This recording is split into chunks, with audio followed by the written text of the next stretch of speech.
안녕하십니까. 오늘 시편 33편 1절 말씀부터 나누겠습니다. 너희 여인들아 여호와를 즐거워하라. 찬송은 정직한 자의 마땅히 행할 할 바로다. 수금으로 여호와께 감사하고 열 줄 비파로 찬송할지어다. 새 노래로 그를 노래하며 즐거운 소리로 공교히 연주할지어다. 여호와의 말씀은 정직하며 그 행사는 다 진실하시도다. 저는 정의와 공의를 사랑하시며 세상에 여호와의 인자하심이 충만하도다. 여호와의 말씀으로 하늘이 지음이 되었으며 그 만상이 그 입기운으로 이루도다. 그가 바닷물을 모아 무더기 같이 쌓으시며 깊은 물을 곳간에 두시도다. 온 땅은 여호와를 두려워하며 세상의 모든 거민은 그를 경외할지어다. 저가 말씀하심에 이루었으며 명하심에 견고히 섰도다. 오늘 좀 많이 읽었습니다. 많이 읽었지만 오늘 실제적으로 이야기할 구절은 9절, 9절이라 할 수 있겠습니다. 저가 말씀하심에 이루었으며 명하심에 견고히 있었도다. 이 한 절의 짧은 말씀은 우리가 어떻게 성경을 대해야 되는지를 가르쳐주는 아주 중요한 구절이라 할 수 있겠습니다. 한 절 말씀 다시 한번 읽겠습니다. 시편 33편 9절 저가 말씀하심에 이루었으며 명하심에 견고히 섰도다. 자, 오늘은 이 말씀을 중심으로 말씀을 같이 나누도록 하겠습니다. 시편 33편의 먼저 흐름을 살펴보면 앞부분에는 찬양의 명령이 나오고 그 다음에 하나님의 말씀으로 창조가 이루어진 부분을 9절까지 이야기하고 있습니다. 그리고 인간의 계획과 하나님의 계획을 비교하고 있고 또 하나님이 보시는 그 시선을 그 다음에 이어서 이야기하면서 언약의 백성의 응답으로 이 시는 끝이 나고 있습니다. 4절에 나오는 여호와의 말씀은 정직하며 그 행사는 다 진실하도다. 4절에도 여호와의 말씀이라는 부분이 나오고 있고 또 9절에도 저가 말씀하심에 이루었으며 명하심에 견고히 섰도다. 여기도 역시 하나님의 말씀에 대한 이야기를 다윗은 하고 있습니다.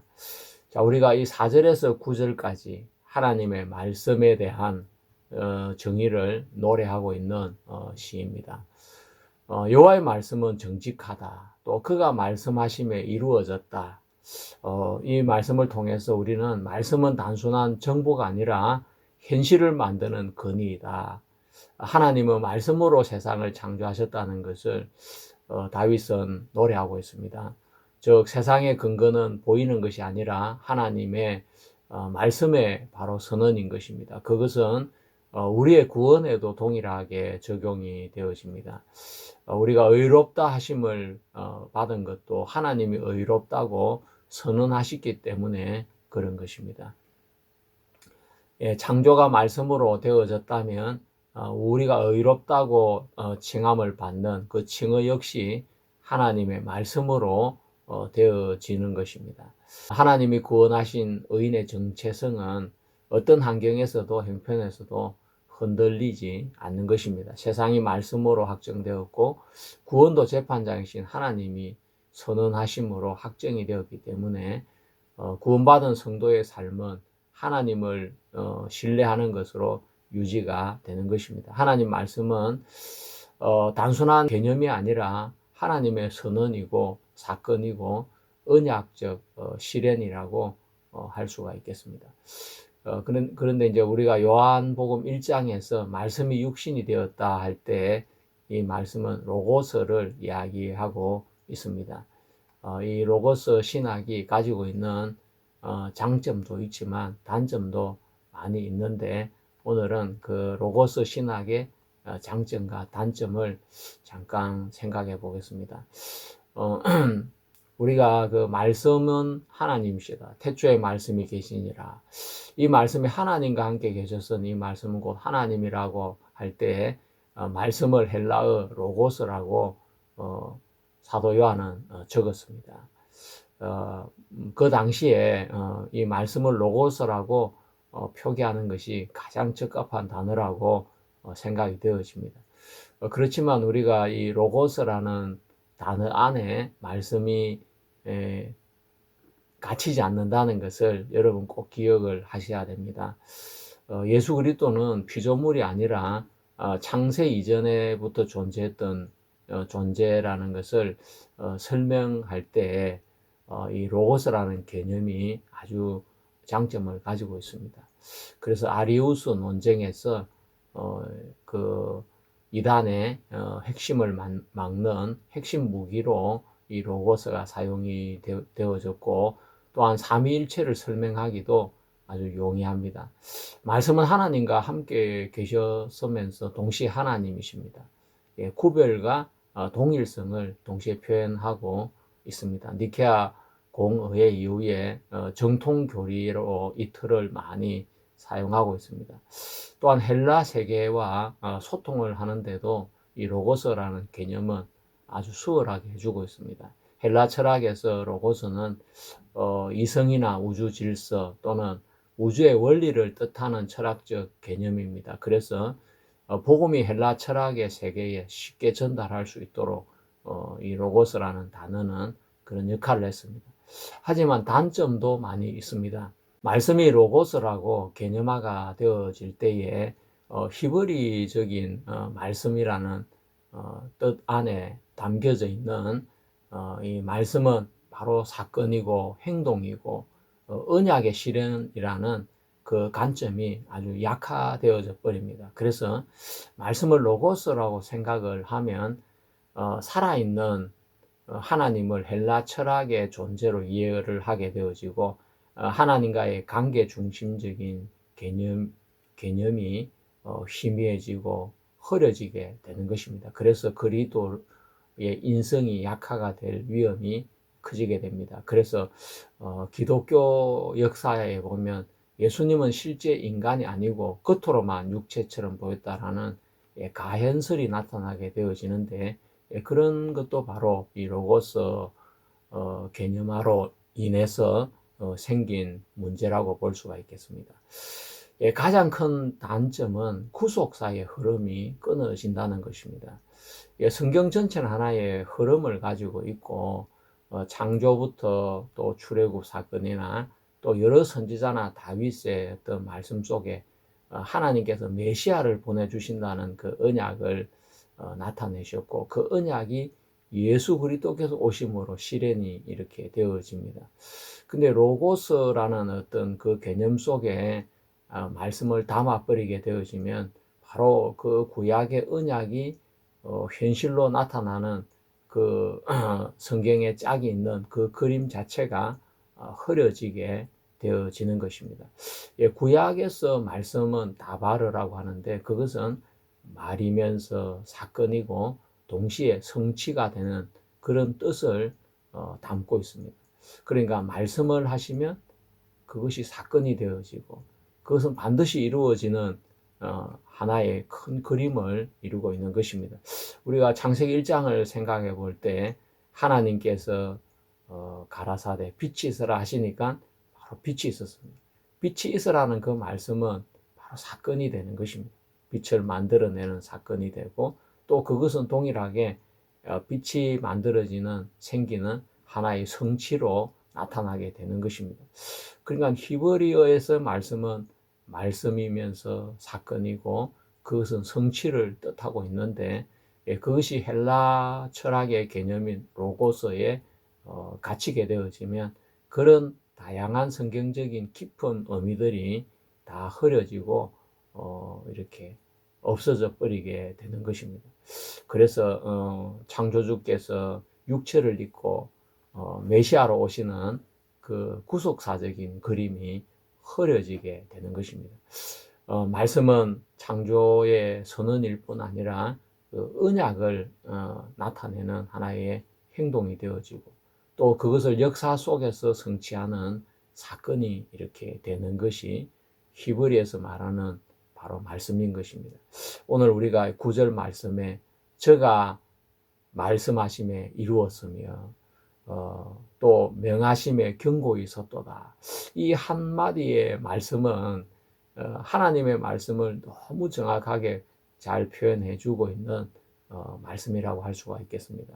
하나님의 말씀은 바로 이게 이루어지는 것이고, 또 그 하나님의 말씀은 견고하게 서는 것을 볼 수가 있습니다. 우리가 말씀 있고 로고스다.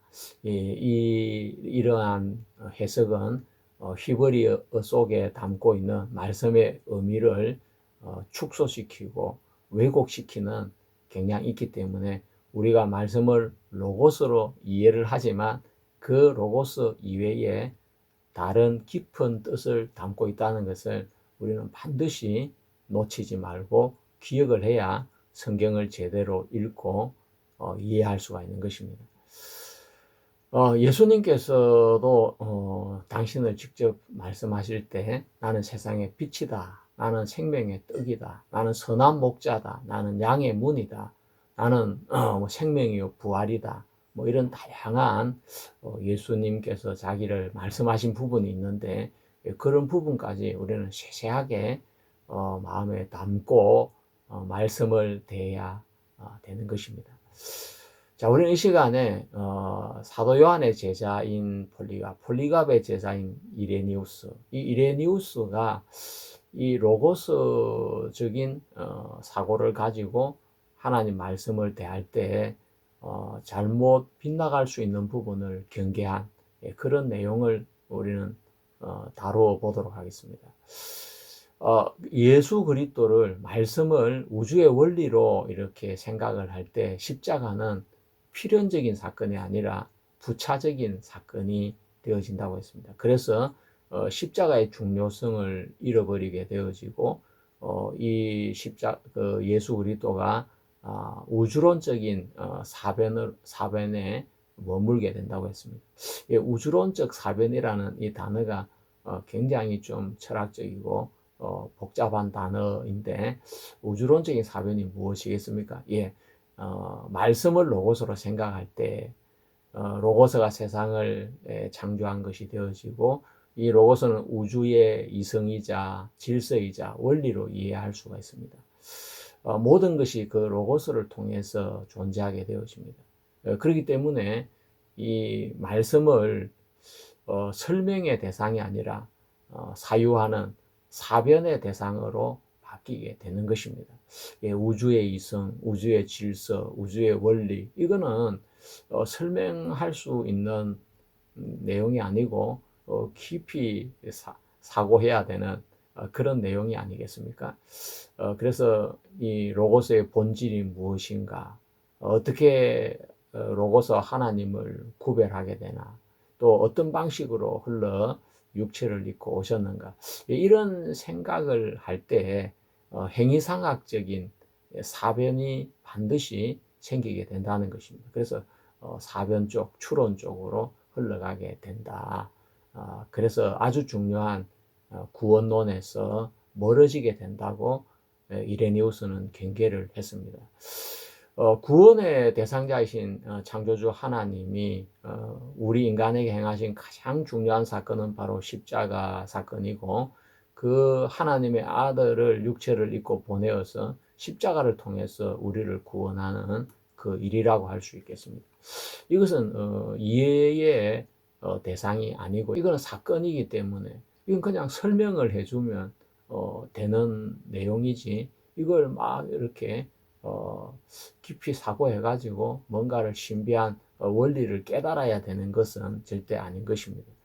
그래서 성경에서 구원은 출애굽 사건, 실제 있었고, 또 예수 그리스도의 십자가 사건과 부활, 이 모든 것은 실제 있었던 사건이고 그 중심에는 하나님이 자리 잡고 계십니다.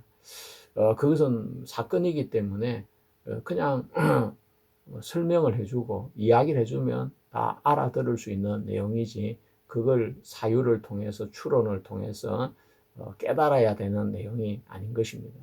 그런데 이 로고스 쪽으로 가게 되어지면 로고스라는 것은 우주의 그런 이성이나 질서나 원리를 담고 있기 때문에 생각이 굉장히 복잡해지고 구원이라는 것도 진리를 깨닫는 것이 되면서 무지에게서 벗어나는 것이 되고 영지주의와 아주 유사하게 흘러가게 되는 것입니다. 그래서 십자가의 필연성이 약해지는 것입니다. 제가 인간의 언약의 파기고 그래서 인간에게 죽음이 찾아왔고 그것을 해결하기 위해서 예수 그리스도의 십자가의 대속이 필요해서 예수님은 반드시 육체를 입고 올 수밖에 없고 피를 흘리고 십자가에 돌아가셔야만이 우리 인간의 죄의 문제가 해결이 되는 것이 성경이 이야기해 주는 우리의 구원의 원리인데 말씀을 로고스로 해석을 할 때 우주의 원리를 따라서 이 모든 것을 이해해야 되기 때문에 우주의 원리를 이해하지 못한 무지가 인간의 문제가 되는 것이고 그 해결책은 진리를 통해서 우주의 원리를 계시를 통해 이해하는 것이 되는 것입니다. 그래서 로고스 신학은 예수 그리스도의 그 십자가를 질 수밖에 없는 예수님의 인성의 실제성을 흐려지게 만드는 것입니다. 이레니우스가 싸운 가장 큰 대상은 예수님은 진짜 인간이 아니었다라는 그런 부류의 가현설을 주장하는 사람들이었습니다. 이런 로고스 중심의 사변은 결국 완전한 신성을 가진 예수 그리스도가 육체처럼 낮고 천한 육체를 입고 오는 것은 실제 아닐 수도 있다라는 그런 생각을 만들게 되어지고 그것은 역사적으로 가연설이라는 그런 무리로 나타나게 되어지는 것입니다. 그래서 예수님의 십자가의 고난이나 또 죽음을 실제적인 역사가 아니라고 부인을 하게 되어지고 그래서 구원 자체를 붕괴시키는 그런 결과를 낳기도 하는 것입니다. 그래서 이레니우스는 이 로고스를 이야기할 때 구속사적으로 이 로고스를 봐야 된다고 그는 강조했습니다. 그래서 예수 그리스도의 제머리 되심을 그는 주장을 했는데 아나케팔라이오시스 이렇게 하는데 그리스도가 아담의 실패를 해결하기 위해서 다시 새로운 아담으로 오셔서 인류의 역사를 순종으로 회복하시는 그 과정이라고 그는 이레니우스는 이야기를 했습니다. 그것은 로마서 5장 성경과 아주 유사한 그림이라고 볼 수 있는데 첫 사람 아담은 실패를 했다면 둘째 아담은 순종하심으로 그는 우리 인간을 의롭게 하는데 성공을 하신 것입니다. 이레니우스에게 로고스는 우주의 추상적인 원리가 아니라 역사 속에서 말씀하시고 일하시는 하나님의 자기 표현이 되는 것입니다. 창조 때 말씀이 일을 하셨고 또 하나님께 출애굽 과정에서나 여러 선지자들에게 언약으로 또 말씀을 하셨고 또 선지자들을 통해서 메시아에 대한 약속을 하셨고 그 모든 마지막에 예수 그리스도께서 육신을 입고 오셔서 그 언약을 실현을 하셨던 것입니다. 헬라 철학에서 바탕을 한 그 로고스는 중심이 존재론이고 또 관심은 본질이나 구조에 있고 그 결과는 철학화시키는 것이고 방법은 깨달음을 통해서 구원을 받는 것인데 그건 십자가를 약화시키는 결과를 만들게 되는 것입니다. 이레니우스는 이 로고스를 이해할 때 구속사 중심으로 그는 이 로고스를 이해하면서 그의 중심에는 역사와 언약이 자리를 잡게 되어지고 그러면서 십자가 사건이 중심이 되어서 십자가를 통해서 우리의 구원이 이루어지고 하나님과의 관계가 회복되는 그것을 아주 중요하게 생각을 했습니다. 그래서 로고스를 설명하기 시작하면 구원이 사라지고 로고스를 하나의 사건으로 실제적인 몸을 입고 온 사건으로 볼 때 십자가가 중심이 되면서 우리의 구원이 명확해지고 분명해지는 것입니다. 구원은 역사적인 사건입니다. 십자가는 역사적인 사건이고 그리고 의인이라는 정체성은 실제의 변화이고 그리스도는 바로 실제 몸을 입고 오신 하나님이시고 말씀이신 것입니다. 로고스를 너무 철학적으로 밀어붙이면 하나님은 개념이 되고 예수님은 원리가 되고 십자가는 상징이 되고 마는 것입니다. 그래서 로고스를 구속사 안에서 보면 하나님은 언약에 주시고 예수님은 역사 속에 구원자시고 십자가는 필연적인 사건이 되는 것입니다. 자, 우리가 이 기독교가 잘못된 노선을 타고 조금씩 빗나가기 시작했는데, 예, 그 시작이 오리겐이라고 하는 사람들이 많이 있습니다. 이 오리겐과 이레니우스를 좀 비교를 해보겠습니다. 여러분들이 골치가 아플 수 있지만 그래도 기독교가 지금 어떻게 이렇게 흘러왔는지를 이해하려면 이레니우스와 오리겐의 가지고 있는 관점의 차이를 이해하면 쉽게 이해를 할 수 있습니다. 예, 이레니우스는 이 인간이 창조한 데서 하나님 말씀을 버림으로 타락을 하게 되었고, 그러면서 하나님은 인간들에게 메시아를 보내주신다는 언약을 이렇게 선지자들을 통해 허락하시면서 예수 그리스도를 통하여 인간을 구원하고 회복하는 그 일을 하셨습니다. 그래서 하나님이 무엇을 하셨느냐? 예, 이레니우스는 바로 하나님이 인간을 위해 뭘 하셨느냐? 바로 구속사적인 관점에서 그렇게 성경을 그는 이해를 했습니다. 그렇지만 이 오리겐의 출발은 그 영적인 세계가 타락을 하면 물질적인 세계가 되고 그 물질적인 세계에서 이제 구원을 받으면 다시 영적인 세계로 상승하게 된다. 이런 구조를 가지게 되는 것입니다. 그래서 인간의 존재의 구조나 영혼의 상태, 그런 부분에 관심을 가지게 되고 인간이 어떻게 하나님 앞으로 돌아갈 것이냐, 진리인 하나님 앞으로 돌아갈 것이냐, 이런 철학적인 관점을 가지게 되면서 실제적인 구원의 역사나 이런 것들이 축소가 되고 왜곡이 되는 그런 결과를 낳게 되는 것입니다. 이 오리겐의 로고스는 하나님과 세계 사이의 중간자, 바로 중간자적인 존재이고 이성적인 원리였습니다. 그것은 완전히 헬라 철학 자체라고 할 수가 있습니다. 하나님은 너무 초월적인 분이시고 그래서 중간자이신 중재자이신 로고스가 필요했는데 그 예수 그리스도는 바로 로고스다, 이런 식으로 그는 설명을 했던 것입니다. 그래서 오리겐은 그래서 육체는 낮은 것이고 영혼은 고귀한 것이고, 그러면서 이 십자가에 오신 이 사건 자체가 실제적이고 사건적이고, 그래서 구원은 그 사건을 통해 이루어졌다는 것이 약화가 되어지고 철학적인 쪽으로 구원의 핵심이 흘러가게 되는 것입니다. 이레니우스는 예수 그리스도를 완전한 인간으로 강조를 했습니다.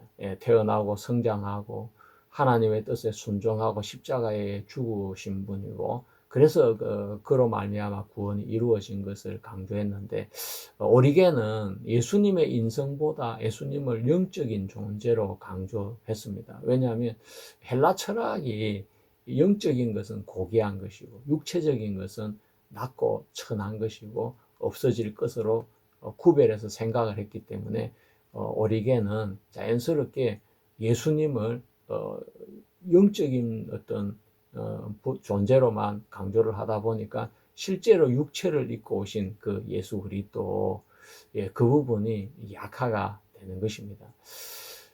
그렇지만 초대 교회가 오리겐 쪽으로 기울게 된 이유는 뭐겠습니까?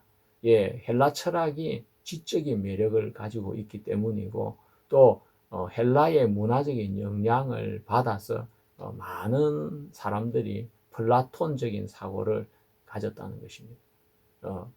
그러면서 자연스럽게 오리겐의 그 사상이 당시에 초대교회 속에 흡수가 되게 되어지고 이레네우스가 걱정했던 일들이 실제로 일어나게 되어졌습니다.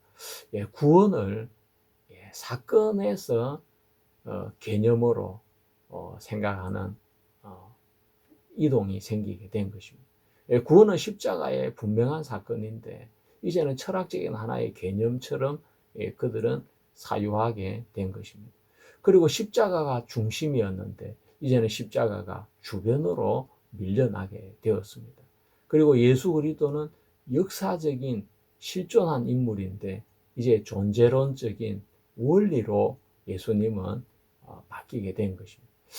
이레니우스는 하나님이 역사 속으로 들어오신 분이 예수 그리스도라고 표현을 이렇게 했다면, 오리겐은 우리가 하나님께로 올라간다는 말을 남겼습니다.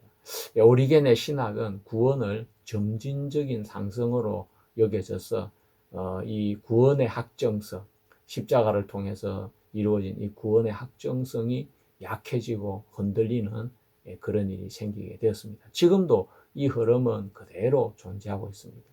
그래서 이레니우스적인 신앙은 나는 이미 하나님께서 의롭다고 선언했기 때문에 내 구원은 완료가 되었다, 이렇게 말을 하지만, 오리겐적인 신앙을 하는 사람들은 나는 계속 올라가고 있다라고 하면서 구원을 진행 중인 상태로 말을 하는 것입니다. 로고스를 어디에다가 두느냐에 따라서 복음의 중심이 결정이 되는 것입니다. 자, 우리가 히브리 사고의 표현을 조금만 이렇게 보면 히브리 사고는 A는 B다, 이런 게 많습니다. 그렇지만 그것이 항상 본질이 동일하다는 것을 의미하지는 않습니다. 예를 들어서 여호와는 나의 반석이다 라고 말씀했다면, 그럼 하나님이 돌이다, 반석이다, 그 뜻이 아니라는 것입니다. 여호와는 나의 목자시다, 이건 표현인 것이지 하나님이 실제로 목자라는 것은 아니라는 것입니다. 히브리 단어 속에는 그 역할과 기능과 관계가 이렇게 담겨져 있습니다. 그 하나님의 말씀이라는 그 말씀 속에 담겨져 있는 그 많은 뜻들을 로고스 안에 함축을 시켜버리면 바로 신앙을 왜곡하게 되고 축소하게 되고 다른 방향으로 흘러가게 되는 것입니다. 자, 우리는 오늘 가장 중요한 구절인 시편 33편 9절 말씀, 그가 저가 말씀하심에 이루었으며 명하심에 경고에 있었도다. 자, 이 말씀을 여러분과 저는 꼭 기억을 해야 되겠습니다. 저가 말씀하심에 이루었다. 말씀은 바로 성취를 이야기하는 것이고, 또 명하심에 경고에 있었다. 하나님의 그 명은, 하나님의 그 선언은 결코 흔들리지 않는다고 성경 이야기를 하고 있습니다. 바로 하나님의 말씀, 이 다바르는 하나님의 말일 뿐만 아니라 그것은 사건입니다. 하나님이 말하시면 그것은 사건이 되고 바로 사건으로 나타나게 되어지고 또 그것은 성취되어지는 것입니다. 그래서 하나님의 말씀 안에는 이런 강력한 뜻이 담겨져 있습니다. 예수님이 아픈 병자를 보시고 일어나 자를 들고 걸어가라 하실 때 그 말씀은 말일 뿐만 아니라 사건이고, 이 사람이 일어나는 사건이고, 그 사람이 실제로 그렇게 성취가 되는 사건이 되는 것입니다. 예수님의 말씀은 베드로를 향해서 네가 사람 낚는 어부가 되리라 했을 때 그거는 말로만 끝난 것이 아니라 베드로의 인생 자체를 사람 낚는 어부로 바꾸었고, 예수님의 말씀은 반드시 이루어지게 되는 것입니다. 자, 우리가 이 히브리의 말씀 다바르라는 이 말씀 속에는 이런 엄청난 뜻을 담고 있는데 말씀을 로고스라고 그냥 번역할 때 그런 뜻들이 다 희미해지고 로고스 우주의 원리나 뭐 그런 중심 그런 어떤 철학적인 개념으로 가기 때문에 하나님을 생각할 때, 말씀을 생각할 때 모호해지고 도대체 뭘 따라가야 될지를 방향을 잃게 되는 것입니다. 그러니까 오늘 읽은 이 시편 33편 9절 말씀은 반드시 이루어지고 명하시면 서게 된다. 이 두 가지로 딱 갈라지게 되면서 말씀은 가능성이 아니라 바로 현실에서 일어나는 사건인 것을 이야기를 하고 있는 것입니다. 현실을 결정하는 것은 보이는 것이 아니라 하나님의 말씀이라고 이야기를 하고 있는 것입니다. 그것은 창세기에 하나님이 가라사대 할 때마다 그대로 되어지는 그 말씀의 선언적인 사건과도 동일한 것입니다. 자, 그러면 우리가 우리의 구원과 연결을 해볼 때 로마서 8장에 의롭다 하시는 하나님이시니 누가 우리를 정죄하리요? 우리를 의롭다고 하신 분은 하나님이신데 그거는 하나님이 의롭다고 하시는 순간 그것은 사건이 되는 것이고 그것은 그대로 실행이 되는 것입니다. 그것은 변개가 불가한 것입니다. 그렇기 때문에 우리는 의인이 될 수밖에 없고 의인이 된 것입니다. 자, 우리가 시편 33편 9절은 하나님의 선언은 실제 적용되고 이루어지면서 사건으로 나타나는 것을 말씀해 주고 있습니다. 그러니까 이런 명확한 말씀의 뜻이 말씀이 하나님이다 할 때 그 말씀을 로고스라 번역할 때 얼마나 두리뭉실해지고 그 말씀 안에 담겨져 있는 영적인 명확한 의미들이 사라지는지 우리는 분명하게 인지를 해야 됩니다. 이 창조의 세계는 하나님의 말씀으로 유지가 되고 성도의 정체성은 하나님의 말씀으로 흔들리지 않고 고정이 되는 것입니다. 하나님 말씀은 존재를 만들고 또 그 존재를 유지하게 하는 것입니다. 그래서 시편 33편 9절은 우리에게 하나님의 말씀은 사건을 만들고 그 사건은 즉시 현실이 되고 또 그 현실은 흔들리지 않는다라고 말씀해 주고 계십니다. 하나님은 말씀으로 세상을 만드셨고 그 동일한 방식으로 우리를 의롭다고 선언하신 것입니다. 여러분, 이 시편이 그냥 시가 아닌 것입니다. 우리가 시편을 읽고 그 안에 담겨져 있는 뜻 하나하나를 생각해 볼 때, 시편 안에 이렇게 깊은 의미가 담겨 있는 걸 우리는 알 수가 있는 것입니다. 우리는 또 다음 시간에는 저가 바닷물을 모아 무더기 같이 쌓으심에 깊은 물을 곳간에 두셨도다. 이 의미도 한번 생각을 해보고 또 여호와께서 열방의 도모를 폐하시고 하는 그 말씀도 생각하는 시간을 가지겠습니다. 여러분, 저는 참 이 말씀을 생각하면서 너무 행복한 시간을 보내고 있습니다. 여러분에게도 이 행복이 함께 하시기를 바랍니다. 여러분, 감사합니다. 수고하셨습니다. 또 다음 시간에 뵙겠습니다.